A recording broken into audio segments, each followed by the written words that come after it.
Inversely proportional किसके होता है? Stability of L.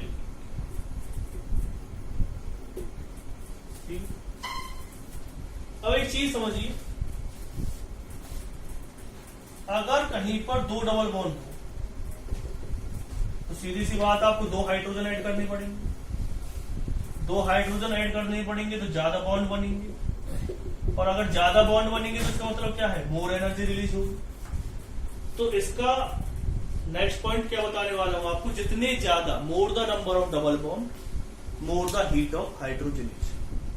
जितने ज्यादा डबल बॉन्ड बनेंगे उतनी ज्यादा ही हीट ऑफ हाइड्रोजनेशन क्या होगी। जितने ज्यादा डबल बॉन्ड होंगे उतने ज्यादा ही आपको हाइड्रोजन मॉलिक्यूल ऐड करने पड़ेंगे, उतनी ही हीट ऑफ हाइड्रोजनेशन ज्यादा रिलीज होगी। तो इसे नोट डाउन कर लीजिए पहले।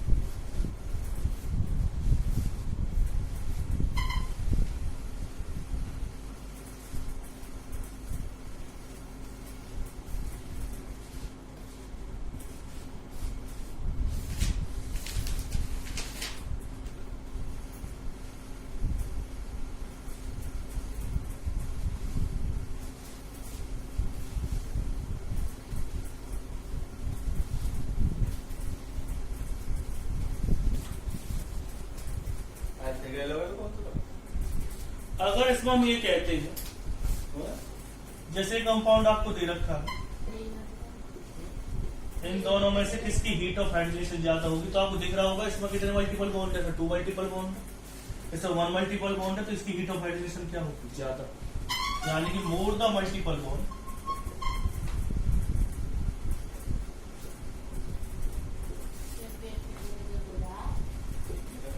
more the heat of hydrogen, more the heat of hydrogenation, more the multiple bond, more the heat of hydrogenation।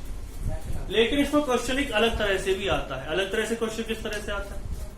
अलग तरह से क्वेश्चन इस तरह से आएगा इसमें कि भाई आपसे कहा जाए कि दो आपको कंपाउंड दे रखे हैं और उसमें पूछ दे पर मोल H2 molecule heat of hydrogenation किसकी ज्यादा होगी। पर मोल का क्या चक्कर है?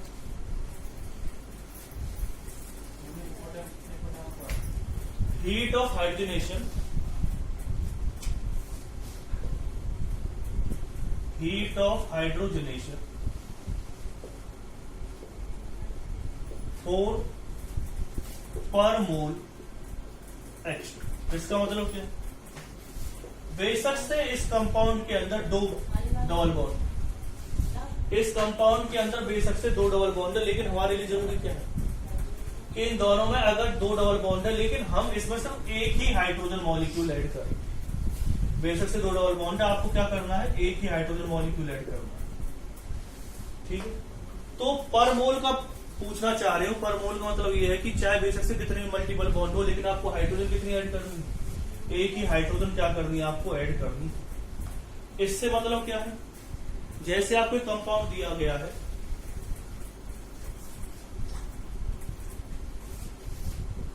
CH3CH2CH डबल बॉन्ड CH, देखिए दे रखा, और एक दिया हुआ CH2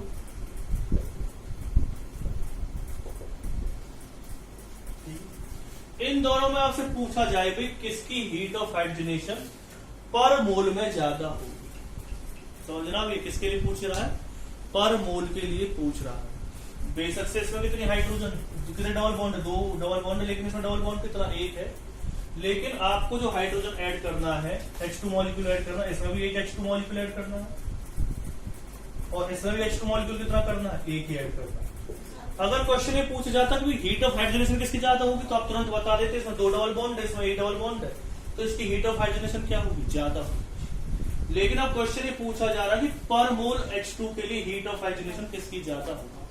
तो पर मोल में आपको एक चीज याद रखनी है, यहां पर देखनी पड़ेगी आपको स्टेबिलिटी। इसमें स्टेबिलिटी हो रही क्योंकि इसमें क्या पॉसिबल है? कंजुगेशन। लेकिन यहां पर कंजुगेशन पॉसिबल ही नहीं, क्योंकि नेक्स्ट कार्बन कैसी है? sp3 hybrid. जब कंजुगेशन है नहीं तो इसकी स्टेबिलिटी क्या रहेगी? इसकी स्टेबिलिटी क्या रहेगी? कम। इसकी स्टेबिलिटी क्या रहेगी? डबल बॉन्ड की ज्यादा। तो सीधा सा मतलब ये रहा कि अगर इन दोनों पूछा जाए पर मोल H2 मॉलिक्यूल में हीट ऑफ हाइड्रोजनेशन किसकी ज्यादा रहेगी, तो इन दोनों केस में से जो हीट ऑफ हाइड्रोजनेशन है पर मोल के लिए, फिर मैं आपको बता रहा हूं पर मोल का क्या चक्कर होता है, चाहे कितने मल्टीपल बॉन्ड है, आपको सिर्फ एक H2 मॉलिक्यूल देखना है। तो आपको देखना है कि भाई इसमें से डबल बॉन्ड हटाने के टाइम ज्यादा एनर्जी रिलीज होगी या इसमें ज्यादा रिलीज होगी। तो आप देख रहे हैं क्योंकि ये डबल बॉन्ड ज्यादा स्टेबल है तो इसमें से एनर्जी क्या होगी, कम रिलीज होगी एक के लिए, इसमें से एनर्जी क्या होगी, ज्यादा रिलीज होगी। तो किसकी ज्यादा हीट ऑफ हाइड्रोजनेशन होगी, किसकी। लेकिन खाली अगर ये पूछा जाता कि हीट ऑफ हाइड्रोजनेशन किसकी ज्यादा है, पर मोल ना लिखा होता, तो जिसमें ज्यादा मल्टीपल बॉन्ड होंगे उसी की हीट ऑफ हाइड्रोजनेशन क्या होगी, ज्यादा होगी। तो आपको ये दोनों पॉइंट देख के चलने कि अगर पर मोल पूछा जा रहा है तो आपको स्टेबिलिटी देखनी पड़ेगी, और अगर पर मोल नहीं पूछा जा रहा तो आप सिर्फ मल्टीपल बॉन्ड देखेंगे और क्वेश्चन सॉल्व कर देंगे।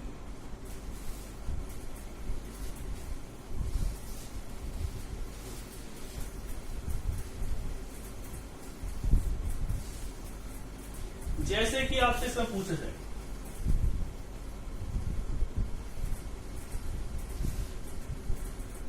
ये कंपाउंड आपको दे रखा है, उसमें पूछे जाए हीट ऑफ हाइड्रोजनेशन किसकी ज्यादा है। तो अगर आप इसमें देखेंगे, मैंने आपको बताया था कि अगर मल्टीपल डबल बॉन्ड की आपको स्टेबिलिटी देखनी है तो क्या क्या चीजें देखनी होती है। पहली चीज आपको देखनी पड़ती है इसमें नंबर ऑफ अल्फा हाइड्रोजन, दूसरा क्या देखना पड़ता है आपको, रेजोनेंस, तीसरा क्या देखना पड़ता है, इंडक्टिव। तो ये आपको दो कंपाउंड दे रखे, तो इन दोनों में आप ये देखना चाह रहे हैं किसकी हीट ऑफ हाइड्रोजनेशन ज्यादा हो। तो यहां पर देखेंगे आप कितने अल्फा हाइड्रोजन है, 12 अल्फा हाइड्रोजन। यहां पर देखेंगे कितने अल्फा हाइड्रोजन है। तो सबसे पहले आप इन दोनों कंपाउंड की अगर बात करते हैं तो इन दोनों कंपाउंड में आप ये देखेंगे कितने अल्फा हाइड्रोजन है या नहीं। इसमें कितने अल्फा हाइड्रोजन है, 12, इसमें कितने रहेंगे 3, और ये कितना हो जाएगा 4 अल्फा हाइड्रोजन। तो इसमें 12 अल्फा हाइड्रोजन, इसमें कितने अल्फा हाइड्रोजन है, 4 अल्फा हाइड्रोजन। तो किसकी स्टेबिलिटी ज्यादा होगी, जिसमें अल्फा हाइड्रोजन ज्यादा होती है due to the hyperconjugation. तो इसकी स्टेबिलिटी ज्यादा है और इसकी स्टेबिलिटी क्या है, कम है। और मैंने आपको बताया था स्टेबिलिटी, इसमें डबल बॉन्ड भी क्या है, सेम है। तो अगर हीट ऑफ हाइड्रोजनेशन पूछूं तो जिसकी स्टेबिलिटी क्या रहेगी, ज्यादा रहेगी, उसकी हीट ऑफ हाइड्रोजनेशन क्या होगी, कम। तो इसकी हीट ऑफ हाइड्रोजनेशन क्या होगी, ज्यादा होगी, क्योंकि इसकी स्टेबिलिटी क्या है, कम है। और इसकी स्टेबिलिटी ज्यादा होने की वजह से इसकी हीट ऑफ हाइड्रोजनेशन क्या रहेगी, कम रहेगी, और इसकी क्या रहेगी, ज्यादा। नेक्स्ट पॉइंट पर अगर हम आते हैं 1 2 3 4 5 6 7, एक आपने ले लिया हेड 1E 1 2 3 4 5 6 7, ये क्या ले लिया आपने, हेप्ट 2E। एक एग्जाम्पल और ले ली, एक क्या ले लिया आपने, हेप्ट 3E। और इन तीनों को देखने के बाद अब आपको ये देखना है कि किसकी स्टेबिलिटी क्या रहेगी, ज्यादा रहेगी। यहां पर अल्फा हाइड्रोजन कितने हैं, 2, यहां पर अल्फा हाइड्रोजन कितने हैं, 3 और 2 5। यहां पर अगर अल्फा हाइड्रोजन की बात करते तो यहां पर अल्फा हाइड्रोजन कितने, 2 और 2 4। तो आपको देख गया होगा कहां पर अल्फा हाइड्रोजन ज्यादा है। अगर इसे मैं फर्स्ट मानता हूं, इसे सेकंड मानता हूं, इसे थर्ड मानता हूं, तो आपको एक पॉइंट तो पता चल गया होगा कहां पर अल्फा हाइड्रोजन ज्यादा है।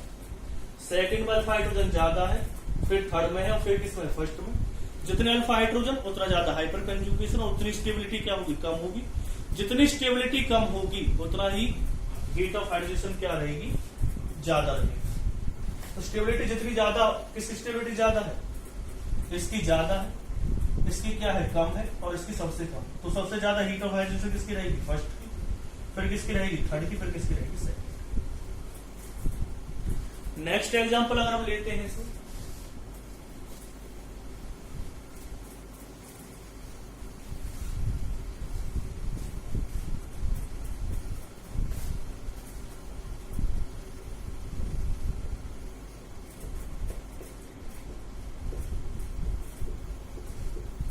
इसमें 2 डबल बॉन्ड है, इसमें 2 डबल बॉन्ड। और मैं कल इस कंपाउंड बता चुका हूं कि इसकी स्टेबिलिटी ज्यादा होती है, इसकी कम होती है, क्योंकि रेजोनेंस में पार्टिसिपेट करता है, ये रेजोनेंस में पार्टिसिपेट नहीं करता।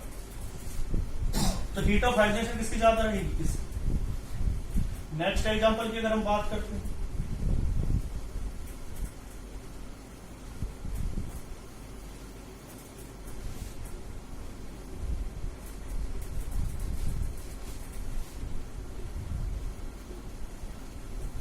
ये एग्जांपल आपको दे रखा है, इसमें देखो कितने फाइट हो गए, 3 और 1, 3 और 3 कितने होंगे? 9। इसकी अगर हम बात करते तो इसमें कितने आएंगे? 3 और 1, 3 और 2 5। इसकी अगर हम बात करते तो इसमें कितना हाइड्रोजन आएगा?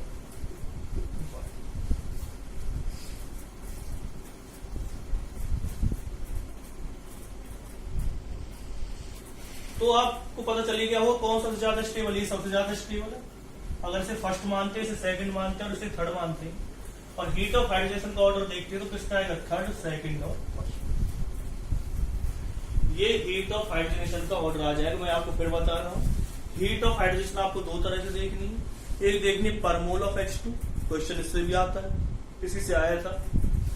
या फिर आपसे कहा जाए कि टोटल हीट ऑफ हाइड्रोजनेशन, फिर तो वहां पर जिसमें ज्यादा डबल बॉन्ड होंगे उसकी हीट ऑफ हाइड्रोजनेशन क्या होगी? ज्यादा होगी। बाकी मैंने आपको बता ही रखा है, डबल बॉन्ड की स्टेबिलिटी देख लीजिए, वो तरीका मैंने आपको बता रखा है किस तरह से आप देखेंगे कि कौन सा डबल बॉन्ड ज्यादा स्टेबल होगा और कौन सा कम। पहले आपको क्या देखने? Number of alpha hydrogen. दूसरा क्या देखना आपको? उसमें रेजोनेंस हो रहा है या नहीं हो रहा। फिर क्या देखेंगे? आपकी रेजोनेंस स्ट्रक्चर किसकी ज्यादा बन रही है। तीसरा क्या देखेंगे? फिर उसमें इंडक्टिव इफेक्ट। फिर नेक्स्ट पॉइंट पर अगर हम आते हैं इसमें,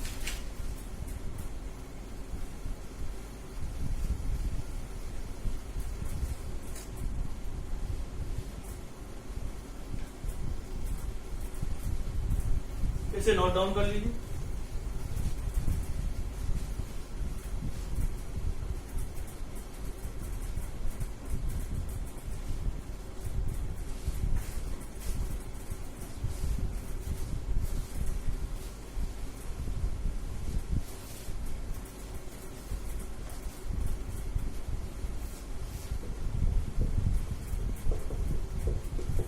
कल वाला एक एग्जाम्पल ही वाला,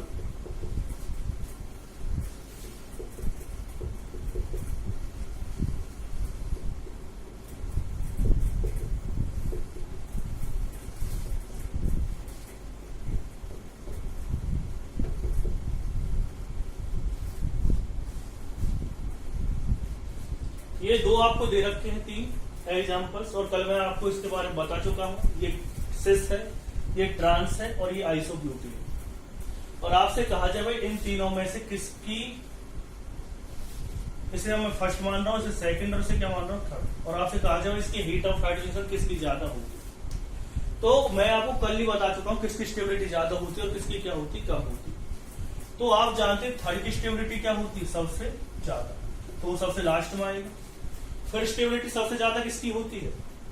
मैंने बताया थर्ड की, तो सबसे लास्ट में आएगा। फिर कौन सा आएगा? फर्स्ट, सॉरी सेकंड, और फिर कौन सा आएगा? फर्स्ट। सिस सबसे कम क्या होता है? स्टेबल होता है due to the van der Waals repulsion. और इनके बारे में बता चुका था, एक में क्या बनता है? प्राइमरी कार्बोनाइट बनता है, तो इसकी स्टेबिलिटी ज्यादा है। इसमें सेकेंडरी कार्बोनाइट बनता है due to the hyperconjugation, तो इसकी स्टेबिलिटी क्या रहेगी? कम रहेगी। तो ऑर्डर क्या आएगा? सबसे ज्यादा हीट ऑफ हाइड्रोजन किसकी रहेगी? फर्स्ट की, क्योंकि उसका डबल बॉन्ड कम स्टेबल है। फिर किसकी रहेगी? सेकंड की। फिर किसकी रहेगी? थर्ड की। तो आपको पता चल गया होगा भाई किसकी स्टेबिलिटी क्या है? ज्यादा है, और किसकी स्टेबिलिटी क्या है? कम।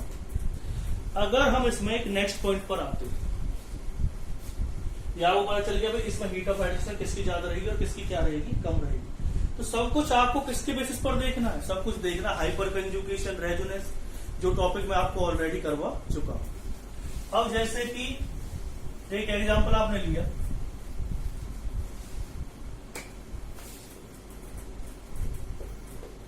बेंजीन रिंग लेंगे, एक ये रिंग लेंगे और एक लेंगे, और तीनों में कहा जाए हीट ऑफ हाइड्रोजन का ऑर्डर बताओ। ये नहीं कहा जा रहा पर मोल के लिए, सिर्फ क्या कह रहा है?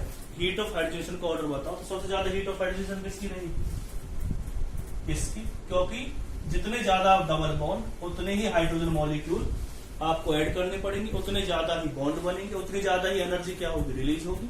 जितनी ज्यादा एनर्जी रिलीज होगी उतनी हीट ऑफ हाइड्रोजन क्या रहेगी? ज्यादा। तो आपने देख लिया भाई हीट ऑफ हाइड्रोजन किसकी ज्यादा रहेगी? इसकी, फिर इसकी, और फिर किसकी रहेगी? इसकी। तो पता चल गया आपको हीट ऑफ हाइड्रोजन किसकी ज्यादा रहेगी और किसकी क्या रहेगी? कम। अगर हम नेक्स्ट पॉइंट पर बात करते हैं, एक क्वेश्चन आप सबके लिए इसमें डाल रहा हूं लास्ट में, और ये क्वेश्चन आपको सॉल्व करके मेरे पास भेजना है। मुझे कमेंट सेक्शन में इसे डालना है आपको, कैसे भी, या तो पेपर पे डालिए आप, थोड़ा बड़ा सा क्वेश्चन है। दूसरा क्या है, उसमें अपना नाम भी मेंशन कर दीजिए, जिससे मुझे पता चल जाएगा कौन कौन बच्चे वीडियो देख रहे हैं। सभी बच्चों को ये क्वेश्चन ट्राई करना है। क्वेश्चन है क्या एक्चुअली? क्वेश्चन जैसे मैंने आपको आइसोब्यूटीन वाला बताया था, जैसे मैंने आइसोब्यूटीन वाला बताया था, जैसे मैं एक हाइपर कंजुगेटेड स्ट्रक्चर पहले आपको बता देता हूं सीएस, इसकी आपसे कहा जाए हाइपर कंजुगेटेड स्ट्रक्चर किस तरह से बनाएंगे। तो आप जानते हैं हाइपर कंजुगेटेड स्ट्रक्चर बनाने का तरीका क्या है, उसे आप ट्राई करेंगे। यहाँ पे क्या आ जाएगा CH2, यहाँ पर क्या लगे रहेगा H पॉजिटिव, यहाँ क्या चार्ज आ जाएगा। फिर उसके बाद तो आप जानते हैं किस तरह से हाइपर कंजुगेटेड स्ट्रक्चर बनेगी इसकी।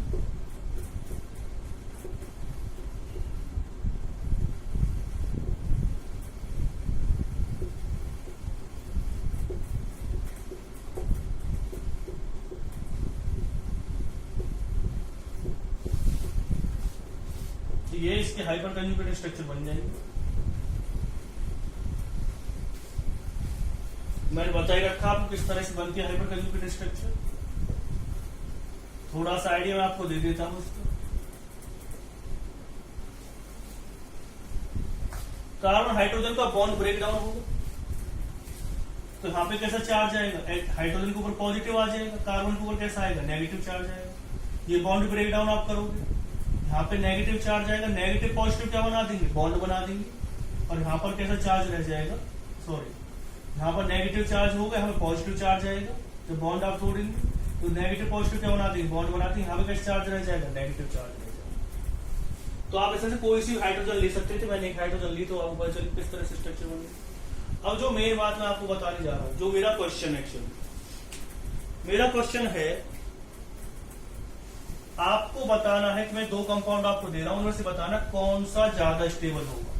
जैसे मैंने आइसोब्यूटीन वगैरह का बताया था, आपको याद करा रहा हूं मैं आपको, जिससे कि आपको थोड़ा आइडिया लग सके, हिंट दे रहा हूं। जैसे मैंने आइसोब्यूटीन और ट्रांसब्यूटीन का बताया था किसकी स्टेबिलिटी ज्यादा होती है हाइपर कंजुगेटेड स्ट्रक्चर बना करके। ये है हमारे सामने जाइलिन, ये क्या होगा, ऑर्थोजाइलिन कह सकते हो इसे।